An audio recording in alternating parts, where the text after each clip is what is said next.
What's up, my brother? Yo, what up? How you been, man? I've been good. I've been good. Yeah, man. I appreciate you for being on the Dessie show. It's definitely an honor. No, man, appreciate it. Happy to be on, man. But yeah, so I ain't gonna take up a lot of your time today. So shout out to both you guys, Anthony, for linking us up. You and I working on a few things behind the scenes. So hopefully we can get that going. Throughout this pandemic and all of that. So yeah, I just wanted to have you on the show because I value your opinion on different things. So we'll hmm talk about a few things, man. So. Definitely. I'm excited to be on the show too, bro. Yeah, so let's take it back to the beginning, man. I know you're from Chicago. You've always been a baller, and honestly, you've been one of my favorite NBA players of all time. And I'm also an Eagles fan, so it's even double with you because you also grew up with Donovan McNabb as well. Yeah, went to high school all 4 years. Donovan's a good friend of mine, um, a terrific athlete. I mean, he was my running mate on the basketball court. A lot of people don't know that. He Uh-huh. was the second leading scorer on the team. He played a big part in what we were trying to get accomplished on the court. So Yeah, um, I always got the high respect for my man Donovan. He's living out, I think, in Phoenix right now with his family. yeah. He hasn't been back in Chicago. I don't think he lives in Chicago anymore. But it's funny you bring him up. We just hung out All Star Weekend together, Uh-huh. and that was fun. We hadn't hung out in a long time, so to be able to spend some time with him was great. It was great for me, especially. Yeah. So, and then talk about making the transition from Chicago to Kentucky, because I know that was a big time basketball program, but it's a different kind of city, you know. So talk about. um, yeah, it's definitely a different type of city from where I grew up at. It was tough, like any kid that come from any city, and then you didn't go to a predominantly white school like Kentucky, it's going to be a culture shock for you. Yeah. That part was tough in the beginning. Probably the first 3 4 weeks, just never been in that environment, and then going to Lexington, Kentucky, was tough. But luckily, I had basketball, which was always something that I could lean on. So when I had basketball, it made things a lot easier. It made it a little bit better for me to cope with. But wouldn't trade it in for the world. I Yeah. couldn't tell you that when I came in that it was going to be that way, but very good experience down in Kentucky. Taught me a lot on and off the court. So I Yeah. wouldn't trade that. I wouldn't trade that in for the world.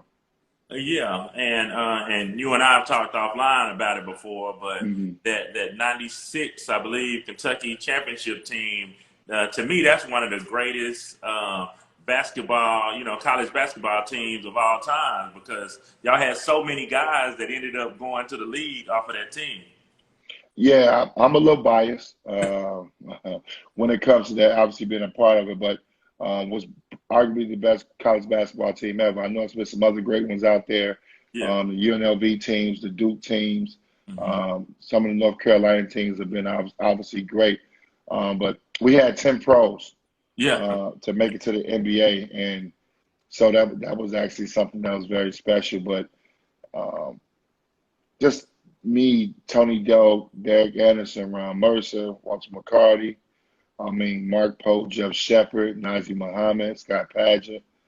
I'm trying to see if I can get all 10 of us, yeah, that made it off that team. But honestly, that year, man, I'm not joking. Our practices used to be tougher than the games, Yeah. and that's not like bragging or anything. It just the practices were much more tougher than the games. Hmm. So it was one of those type of situations where we were that good where we get into games and we margin of victory I think was like 24-25 that Yeah. year. Um, and we knew we were good, but to be able all the guys to be humble enough to do what we had to do to win the title was Yeah. something that we are and the crazy part we're all still friends today. We on a big group 15-man chat. So, guys still wishing everybody happy birthday. Yeah. In 2016, Coach Patino we had a reunion Uh-huh. of that 96 team. So that was pretty neat. That was 20 years, 4 years ago, where we all got a chance to go down to Miami and hang out and watch the championship game together. So hopefully next year it'll be 25th year Yeah. anniversary. Maybe we'll be able to do something. Hopefully when this pandemic's over, we'll be able to do something again for the school. But we're still very close, man. That's a great team to be a Yeah. part of. Yeah, and then talk about your relationship with Rick Pitino, because he also coached you in Boston as well.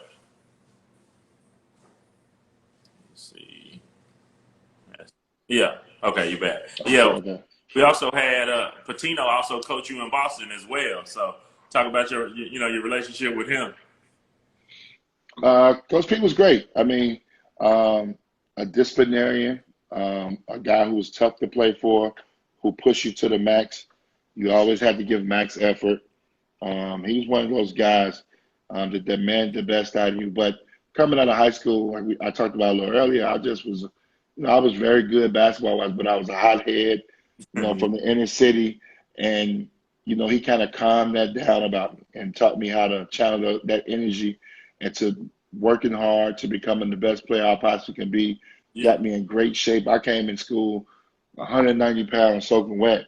Yeah. And, just got me to work on my body, my mind. And I come from a single parent household. So, sometimes those things can be tough, but he was kind of like that father figure Yeah. for me. So, owe him a lot. He's been great for me throughout my career, whether it was college, whether it was pro. Yeah. Pros were a little tougher for Uh-huh. him, because he won, probably 75, 80% of his games. And when he came into the pros, Yeah. like I know, it's a process to get good, to Right. become a good team. And he didn't have the patience. Yeah. And we bumped heads a little bit because obviously I was the best player. And then Paul came in when we bumped heads a little bit because coach, the pressure to win was tough for him. Yeah. He wanted to win.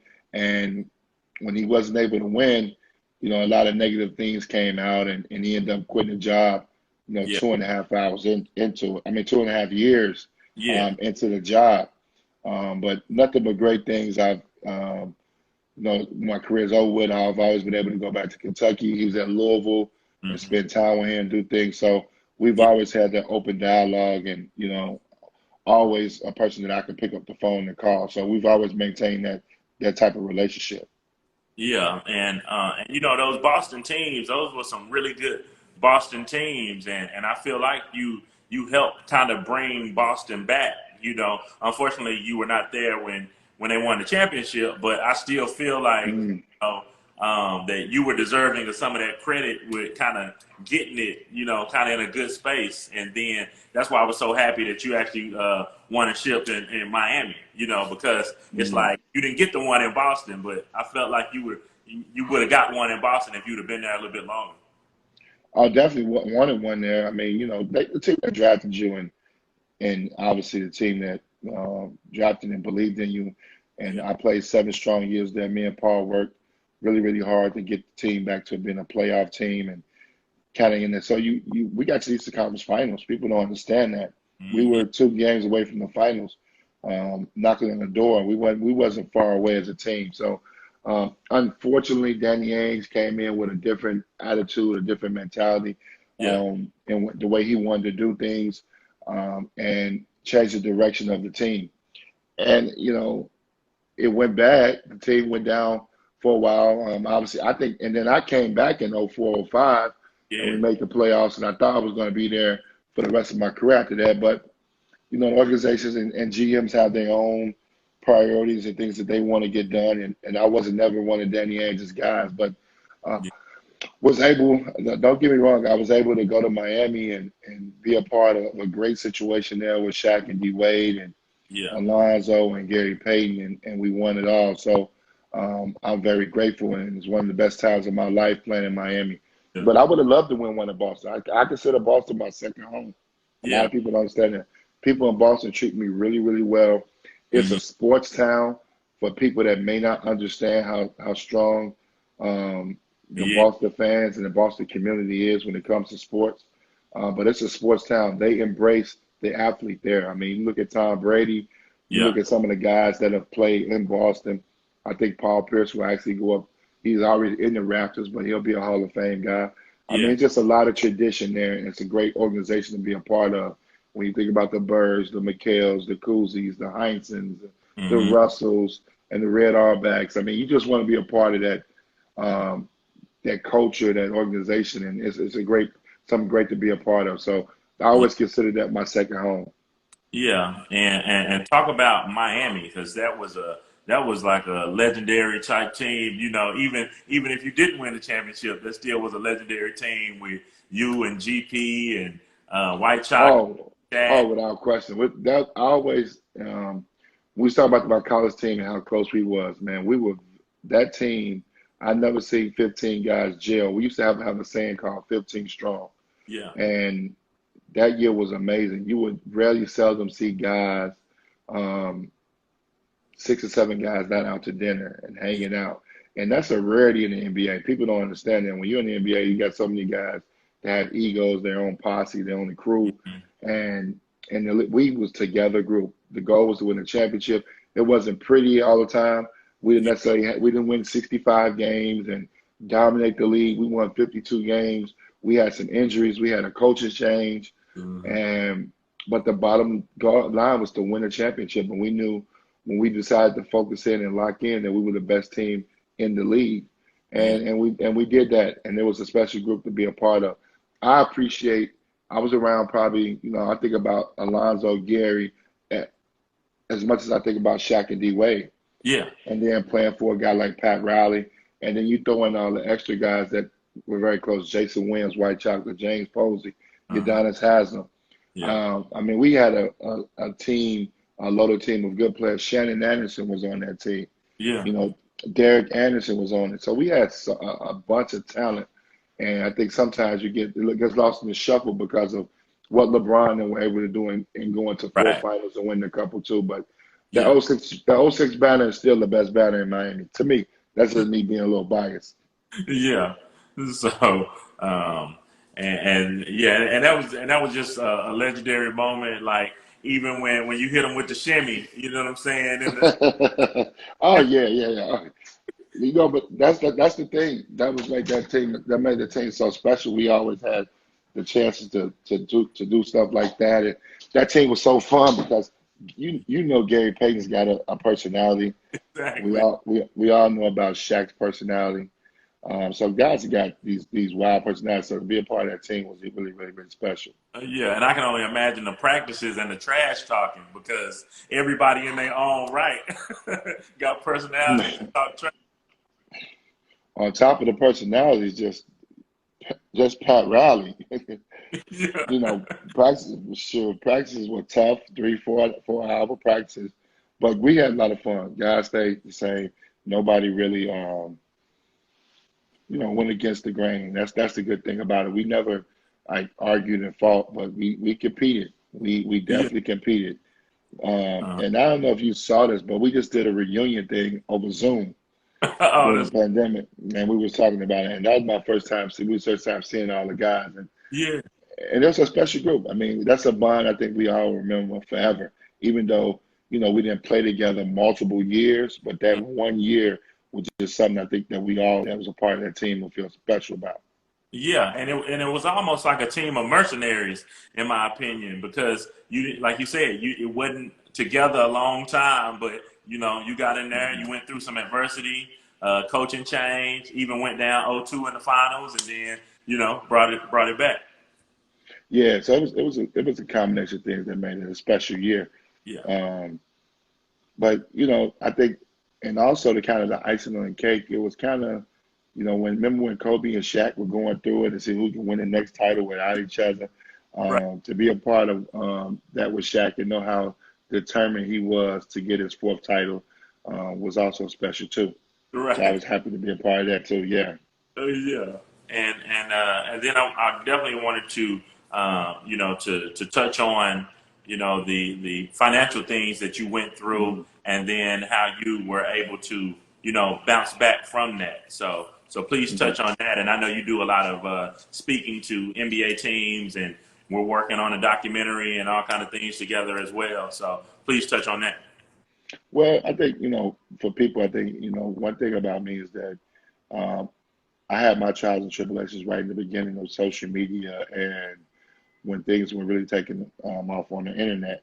Hmm. And, in that time, you always want, people to know the truth. Yeah. And for me, I felt like the truth was not being told on, just the Antoine Walker story. So I wasn't necessarily concerned with what was going on in the world, but I just wanted to make sure that people understood what my situation was. Yeah. And after going through it, for a couple years of battling through it, I just, decided that, what, we need to make this into a positive story. Hmm. We need to really get these young guys involved and understand the trials and tribulations that I went through and that they're probably going through right now, but don't have anybody to talk to.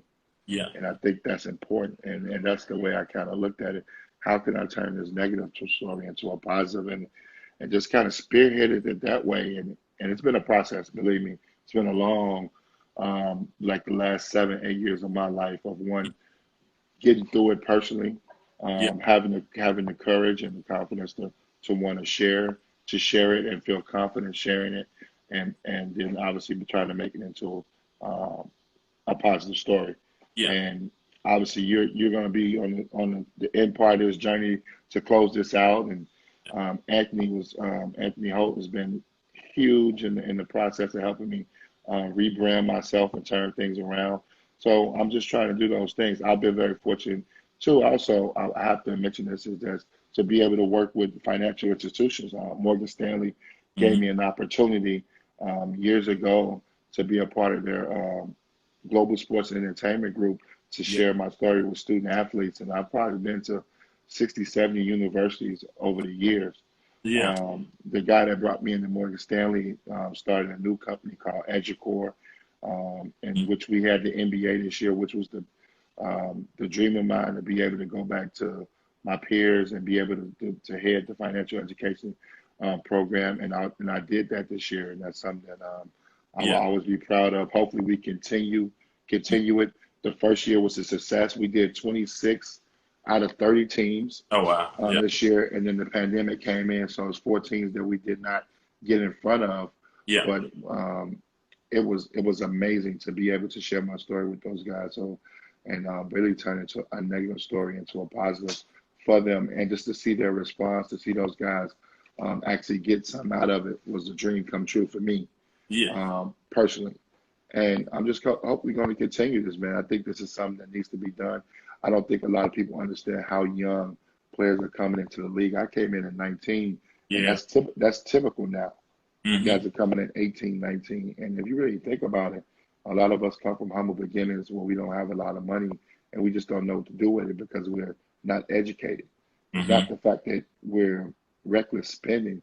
We're not educated on how to save, where our money should be put at. We don't understand taxes. We don't understand the Yeah. tax breaks. You get really down to the nitty gritty of a lot of different things, and that's when it becomes a real, real problem. So I'm excited that I'm a part of that and I'm able to do that. And things have been going well. I mean, it's a different side of the world that I've been in. When you Yeah. talk about Fox News, NBC News, Fox Financial News. I mean, you're doing different things from what I'm typically used to doing. But besides that, it's been great so far. And hopefully we get to continue. It remains to be seen. We know with everything, the pandemic, and right now, programming for the NBA is probably the last thing on their mind, trying to get this league up back and going. But it seemed like it was a very positive program, and hopefully we get an opportunity to continue. Yeah, that's great. And mentioning the league starting back up, I know Mhm. you're analyst for Fox and the SEC on the college side, but and I really don't know if that's even going to happen. With Mhm. them shutting down March Madness and things like that. But with the NBA coming back, how do you feel about that? And who do you think has an opportunity to kind of go all the way with it? I'm excited that the NBA is coming back. I think, as you know, I think obviously we need it right now in the world. We need the positivity. We need some entertainment. Yeah, Um, I think that's important to get back going, to try to get back some type of civilization and some rhythms. But um, I like the Lakers, man. It's hard. LeBron was playing unbelievable. Yeah. before this pandemic started. He had just come off a monster week. I think he beat the Clippers and the Milwaukee Bucks, and things were starting to look. We were starting to see LeBron starting to put in his second gear as Yeah. they get ready for the playoffs. I just think with him and AD in a 7-game series, it's going to be tough to beat. Now, Yeah. one thing is a little different. I do believe this, and you'll probably hear a lot of people talk about this. Playing this bubble and no home court advantage, and Yeah. no team having an advantage could hurt some teams. I'm not saying every team was great, but you look at Philly. Philly was 29-2 at home. Oh, wow. So they kind of fed off the crowd and fed off the emotions of being at their home arena. Hmm. It'll be interesting to see how some of these guys and superstars and typically the role players play on Yeah. these neutral settings. But I'm taking the Lakers right now, and Yeah. I know until I see different. I know they got like a little 8-game season before the playoffs start, but right now I like the Lakers. Yeah, I think it's gonna be the Clippers, man. I already was feeling like the Clippers anyway, and Mm. then now with them losing Rondo, Rondo is hurt now, and then Mm. without Avery Bradley, I feel like that's gonna be a little bit make it more difficult for the Lakers as well. Oh yeah, I like the Clippers. Don't get me wrong. I'm not counting them out. I just think in the 7-game series, I think the Lakers are a little big, too big for them. I Hmm. think one thing the Clippers do have a great roster, but they never really address their size. Their biggest guy is Montrezl Harrell. I Yeah, think Anthony Davis, Dwight. I think Dwight Howard was playing great, obviously before this. If he comes back playing really, really good, the way he played, they got some size. They got some problems. But it is going to be a 6-7 game series, probably 7 yeah, between those teams. But I like LeBron. I think LeBron's still the best player in the league. I think he's the best player out west. Giannis is getting close. yeah. Giannis is getting close in Milwaukee. Uh, So who you think on the East side? I'm a Boston guy, and that's always tough for me. But I think the lack of size, they don't have a lot of size, is gonna hurt them. So Yeah. I'm going with the Milwaukee Bucks Okay. Yeah. to come out the East, and I'm looking for a Lakers Bucks finals. Um, Being LeBron gets his 4th title with the Lakers Yeah. because of the inexperience of being in the finals for Giannis. But I'm looking forward to those two teams being in the finals. Gotcha. Well, yeah, man. Well, thank you so much for spending some time with me today, man.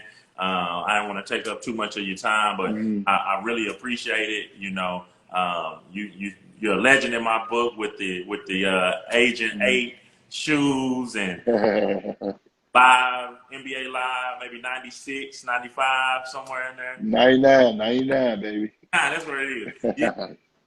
So you still was one of my teams that I would play with back in the day on the Sega with them, and then even on the college game you were on the Coach K joint. So Thanks, man. I appreciate it, man. yeah, Yeah, but and you're part of this now, man. Let people know, we got this book and doc and things going to come out. The pandemic slowed us down, but hmm those things are still going to happen.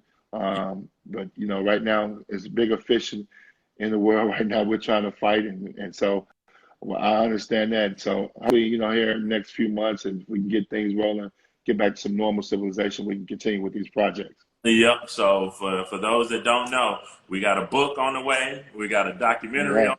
and we're trying to put a series together. So Yes, on the lookout for that. definitely, definitely. All right, man. Well, thank you so much, my brother, and I'll be in touch with you soon. All right, thanks. All right, peace.